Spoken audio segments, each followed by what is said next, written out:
Director of CSIBER, faculty members of CSIBER, faculty members from Wavunya University, my colleagues from the University of Technology, Mauritius, other colleagues from CSIBER, students, ladies and gentlemen, good morning. Or I should say good afternoon because time is running up. And it's me between you and your lunch again, like last time. So I'll try to wrap up and not be the barrier. And it gives me immense pleasure to be back again amongst you. And I would like to thank you for inviting me to give a keynote speech on a very important topic on sustainability. And I think whenever we are talking about, I think the word mankind is a very big word because we have our own contribution in protecting environment and we have our own contribution in destroying the environment. And I would like also to thank Mr. Vivek Deshpande because whatever I'm going to say, sir, you have mentioned, you have given good example from your organization. And I'm also have a lot of experience working in textile sector and textile industry in Mauritius, and we were providing services to big customers in Europe.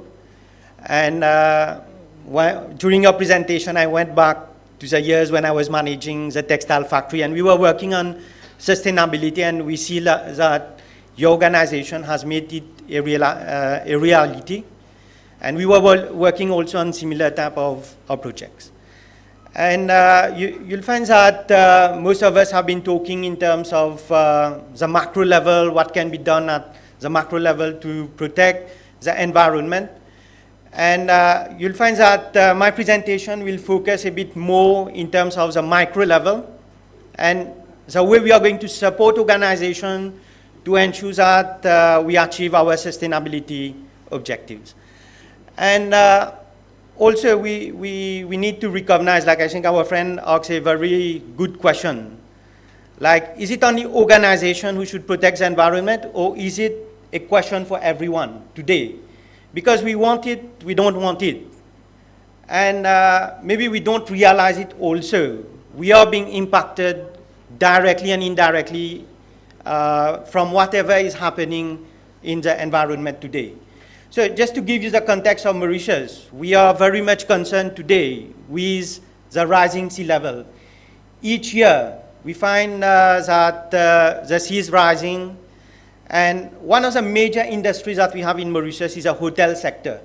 It contributes to a large extent to our GDP, and we are very much concerned because if tomorrow we are well known for our beautiful beach, and if it goes, who will come to visit our country?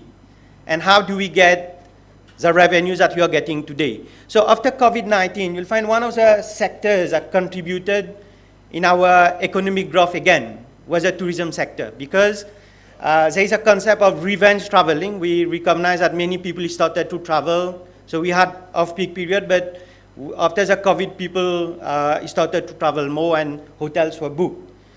And we also found that if the environment is going to be destroyed, the industry will be highly impacted as well.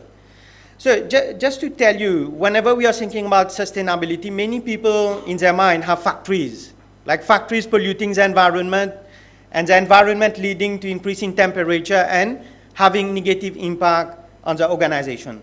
Maybe my perspective of looking at it, like my director also rightly mentioned, whenever we are talking about sustainability, it's not only factories. We also are concerned as organization. You'll find when people are coming to work in organization today, we are using transportation. So we are using fossil fuel. While we are working, we are using electricity. So sometimes we forget the electricity, most of it is being produced by fossil fuel again. And this is also contributing indirectly to environment. The food we are consuming, sometimes we are buying imported food, which requires transportation again. We don't realize at the end of the day. So even in, whenever we are talking of sustainability, it's not only industries, it's also the day-to-day organization, non-manufacturing organization. You'll find like even universities are concerned today. you'll find governmental organization are concerned. So whenever we are talking about sustainability, it's a concern of different types of organization, not only manufacturing or production type of industries. Because we need to realize whatever we are doing in our action will have negative impact on the environment. So in my, you'll find in my keynote speech, I'm going to talk about a concept at micro level. So I have tried to relate human resource management and sustainability, and what human resource management can do to promote sustainability within organization. And you'll find my keynote speech will be broken down into two parts. So I'll talk globally in terms of green HRM. And second part will be more on a research that we have done. So it is based on a work that has been done by my student about understanding and trying to assess what type of green HR practices have been happening in a public sector organization. And some of the recommendations coming from there. And you'll find that some of the result is contextual. So maybe I need to explain some contextual aspect to you as well. So all organizations today, including public sector, are being affected by changes in the natural environment. So you'll find like major flooding happening like in Kolhapur and even in Mauritius. So those who have seen the news, there was pictures and there was videos of women in a car being driven by flood in Mauritius. And it is the first time we have seen such type of aspect. All operations of businesses were interrupted during the day. So we can't say only one type of organization is being affected. So you'll find we are experiencing flooding, we are experiencing drought, rising sea levels, we are experiencing different types of issues related to climatic change. And many organizations and people have realized, so whenever we are talking about mankind, have realized that whenever we are talking of sustainability, it should be the concern of everyone. And I think Mr. Vivek Deshpande, you rightly mentioned, and this is a clear example. Today, when we are looking at the vision, mission statement of organizations, the emphasis is not only on profitability. I think it's a good example that you provided. You made my task become easy, because whatever I'm saying, sometimes people look for proof, look for evidence. I think your evidence is there in your vision statement where, apart from profitability, you put emphasis on sustainability. And my previous presenter mentioned a lot of convention has been organized by different countries. But many people say we have so many conventions, but at the end of the day, what is being done, we don't see it. People promise a lot of things, they give a lot of talks, but where is the real action? So big countries, the big polluters today that we have, like China and other countries, they talk a lot about sustainability, but when you try to assess what they have done in terms of sustainability, so you'll find that talk does not follow the action. Okay? So we need to think also not on the macro perspective, we need to look at the micro perspective. So you'll find today more and more organizations, apart from financial objectives, we are setting sustainable objectives. And for an organization to be able to achieve the sustainable objective, so I think my director rightly mentioned, and even Mr. Vivek, we are talking the same language, so 3 Ps. So we have the planet, we have profitability, and we have people. So you'll find people is one of the major concept and important element in sustainability today. So if you see what Mr. Vivek presented, like solar energy, you'll find that now they are working on battery using cow urine. I was quite impressed by this. I never thought of this idea. It's very interesting. Maybe we need to take the idea elsewhere as well. But for this to be possible, if you don't have people, do you think this would have been possible? So we need the skills. You'll find that if you are moving towards sustainability, we need to have new type of skills. So we need to reassess organization, and human resource management is very important because it will help us. You'll find human resource management function can help us and know which type of people are required, what type of skill sets are required to make the vision of achieving sustainable objective possible. And again, you'll find like in the concept of sustainable HRM, it's not only focused on sustainability. We should not forget our profitability as well. Because if an organization is not profitable, where will it get financial resources to finance projects related to sustainability as well? So in today's world, you'll find that sometimes some economists don't agree with me. We are not maximizing profit. We should not work for maximizing profit. Because if you are talking of maximizing profit, you're not going to think about sustainability today. So today we have a balancing act. And instead of maximizing profit, we need to produce satisfying profit. So that you produce a profit that will help to satisfy all the needs of the different stakeholders that we have. So in a real type of organizational setting, we are not really maximizing profit. We are rather aiming to achieve satisfying profit. So this will help us to look at the different aspects that we have. So you'll find like many organizations started to think how we can be sustainable. And at the micro level, so you'll find that the different functions also started to think about how do we support sustainability. So in human resource management, we have two key concepts that has emerged. So we have sustainable HRM, okay? So in sustainable HRM, so how the human resource management function can help the organization achieve its sustainable objectives and profitability at the same time. And second concept that comes up in our field is green HRM. And here we have a debate among people in the HR function. So is green HRM different from sustainable HRM? Is it part of sustainable HRM? And my own perspective is green HRM is part of sustainable HRM. So sustainable HRM is a bigger picture, and green HRM will focus more on achievement of green objectives and sustainable objectives of the organization. And also, you'll find the research that I have done, so we do find, like in terms of research, there has not been a lot of evidence. Like if you are investing in green HRM practices, so is it helping organizational performance? So some of the answers, I got it from your presentation as well, because when you have been talking about sustainability practices in your organization, it helps to reduce costs. And cost reduction has led to increase in profitability.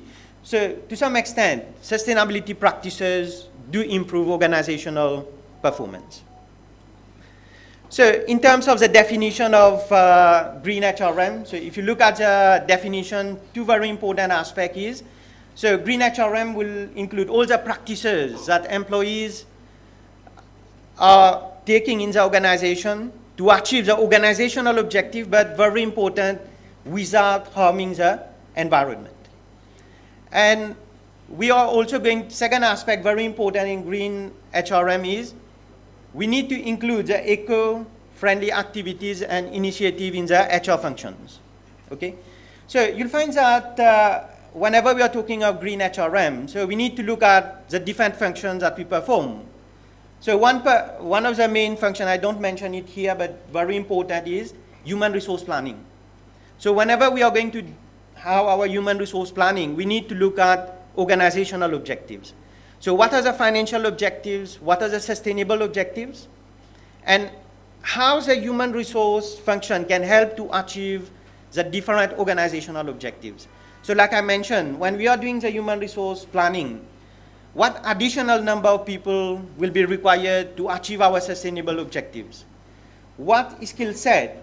Because whenever we do human resource planning, it's not only a question of numbers, it's also a question of quality of people, skill set of people that we need. So human resource planning, so like if the organization decides to invest in technology like solar energy and other sustainable practices, so this will require new set of skills. So from where do we get this type of skill? Is it readily available within our organization, or should we look into the labor market? So the HR function should come up with a plan to support both the financial and the sustainable objectives. And then we have green recruitment and selection. So how recruitment and selection can contribute to the green initiatives. So you'll find like previously we were doing application manually. We are printing document CV. So when you get an application set, sometimes it is as if a book.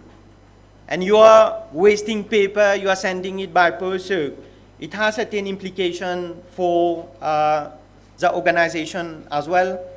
And in terms of how do we make the process become green, so encourage online application. Whenever we are going to select people, so instead of carrying out face-to-face interviews, we can carry out online interviews. So employment of people who are environmental friendly and who will enable us to support the different sustainability objectives. So then we have green training and development. So before I go to green training and development, another important aspect of green HRM would be employee orientation. So when people come to work, we need to explain to them what are the different initiatives that we are taking in terms of sustainability. We need also to explain why these sustainability practices are important. And employees should know how indirectly you are also helping in achieving the sustainability objectives and how you are helping in contributing to sustainability there. In terms of green training and development, so we can, instead of having face-to-face training and development program, we can go for different types of training program online. We can have training programs on how we can save energy. We can have training programs on wastage of resources, training programs on how we come up with innovative ideas in terms of sustainability. I think that our friend mentioned different groups that they have. So like innovative concept like batteries, so some component being replaced by sustainable raw material. So this can come through training. Also, we can organize team building activities. In terms of, we can send our teams from organizations like NGOs have initiatives in planting trees, reforestation. So we can support such type of innovative. And at the same time, we are building team spirit, but at the same time, we are contributing to the environment as well. So green compensation and reward management. So going paperless in doing payroll. Linking rewards to green objectives. So those who have worked on green projects, so we can give them recognition program, give them certificate, and show to people that green initiatives are important in the organization. And as mentioned, we have different impact of green HRM practices, so improve reputation, reduction in cost to less wastage and energy consumption, more job satisfaction, creativity, and innovation. And also another trend is after COVID, so many people are trying to see whether we can work from home. So you spend less in terms of transportation. Unfortunately, not all work can be done from home. So we need to see which one can be done and which one cannot be done. So HR can work on such type of practices. So unfortunately, I'm running out of time. Just some few words on the research. So given that we consider sustainability is not the concern of manufacturing organization, we carried out our research in a governmental organization, and we wanted to see how far they are implementing green HR practices over there. So a survey was done among the employees working in the public sector organization, and through different statements. So just to tell you, if you go into the details, this diagram shows that the organization partly engages in green recruitment and selection. But they are very well, you'll find, organized in terms of green training and development. So they have undertaken a lot of initiatives like providing training online, providing training on green initiative in the governmental organization. So they had a lot of activities in terms of training and development. In terms of green compensation, we have mixed result. So they are partly doing it, and it is reflected in, so when we try to correlate all the different green aspects to organizational performance, we only found that it is green training and development that had an impact on organizational performance. So you'll find the conclusion is that in this particular organization, more effort has to be done in terms of green recruitment and selection and green compensation systems. And again, it is contextual because in Mauritius, for public sector organization, the organization itself does not do the recruitment and selection. We have an independent board that does a recruitment and selection for them. So this is why sometimes the organization cannot influence the practices there. And this is why it becomes difficult for green recruitment and selection practices in such type of organization. So just as a concluding remark, I will try to say it in Hindi. My Hindi is not so good. I'll try to do it just to englobe the macro level, the micro level, the individual level. So, धरती तो हमारी माँ है, उसकी सुरक्षा करने चाहिए, इसी में प्रगति है. So I would like to end it by this. So I would like again to thank you for your kind attention. I know this time is not easy, and I would welcome any questions that you may have. Thank you so much, sir. Any questions from audience? Yes?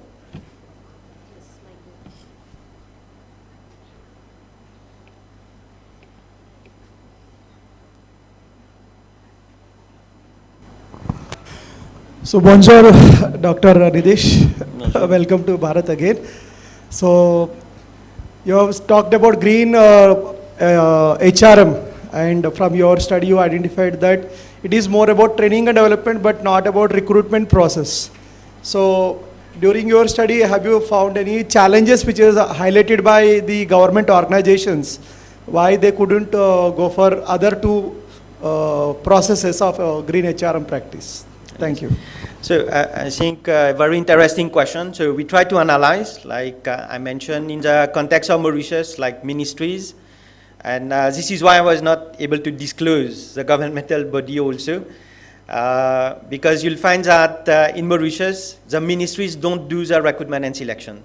We have the Public Service Commission. So you'll find the Public Service Commission advertises a position. So this is being done online, but when it comes to receiving the application, it's still being, you have to send your printed application there. And with time, they are trying to improve. They are trying to go online application. And you'll find like, if an independent body does a recruitment and selection for you, so as an organization, you have less control on this aspect. So you'll find then you'll have to do representation to the independent body so that we can move towards greener initiative. So this can be a barrier when you don't have full control over the process. But if you see private sector organizations, they do have their own human resource management department. So if we really want it to work, so the initiative can be taken in private sector organization. So you see, in different sectors, we may have different constraints. So this is why it's very important when we talk of green HRM, we can't have like global type of studies. Contextual type of studies are also important. Like you rightly mentioned, I think you're right to highlight the contextual constraints that some organization faces. Because you can't just blame organization, because you see the private sector organization and public sector organization are not the same. So when you're bringing solution, you can't have one solution for all. So I think in this perspective, your question is very interesting. And sometimes when we are doing research, so some people look down on like case studies. But case studies are very important because they help us to understand the contextual constraint, not only the general constraint that organization faces. Thank you. Okay, thank you, sir.